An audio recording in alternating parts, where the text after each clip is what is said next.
Is paper money better than gold for currency?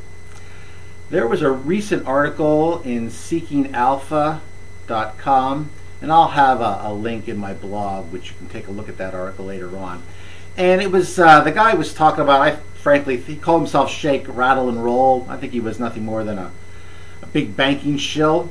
And anyway, his big theory was that paper money, the paper dollar, for instance, was a lot better and more reliable than gold or silver for currency, or as a basis of a monetary system. Basically because, the U.S. dollar, well, while heading kind of steadily downwards, seems to be heading steadily downwards against other paper fiat currencies at a slow and kind of regulated rate. Whereas he talked about gold and silver can have sharp ups and downs, especially he yapped about the 30% that silver was taken down at the beginning of May.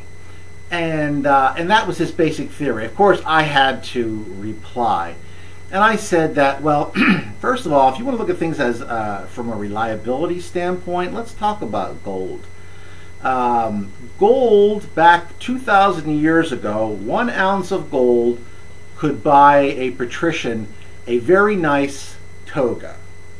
Today, 1 ounce of gold could buy you a very nice suit and a nice little steak dinner. So that's 2,000 years difference there. You know what? I think that's pretty reliable.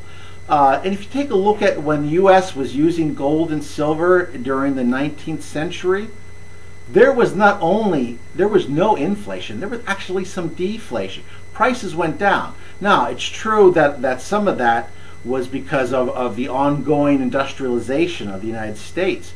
But what you find when you take a look at the CPI for that 19th century, you see that prices were fairly stable, or they went down. People actually did better and had a better style of living before paper money came around. You didn't really start seeing the big inflation until they introduced fiat currency, and for the United States that was back in 1913 when they introduced the FRN, or the Federal Reserve Note. And from that time in 1913 until today, about almost a century later, you've lost 97% of your buying power because of the paper currency, because of inflation. What is inflation? Well, you give governments the right to print money whenever they feel like it with no accounting, and allow them just to pile up debt upon debt upon debt and say someone else will worry about paying it. Turns out they abused the privilege, and they abused the privilege pretty darn reliably. And what I said in my comment is, just because a thief steals from me, i.e. inflation, on a regular basis, doesn't mean I should prefer him. And as far as gold or silver, especially silver being taken down and using that against silver because it's not reliable, because it can go down 30%, that's like blaming a rape victim because she was assaulted.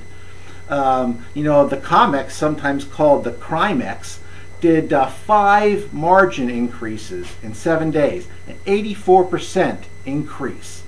And every time they hit the margin increase, silver went down. So, big banks were manipulating that whole thing. And the government likes to play around with the big banks because when silver and gold is taken down, it makes the paper fiat currency, the US dollar for instance, look better. So I'll take gold and silver any day because history says over the last 5,000 years that gold and silver retains their buying power. Paper fiat currencies, on the other hand, reliably lose their buying power. You want to read more about this article? Check out the link to my blog beneath, and you can see some other cool articles as well. Thanks.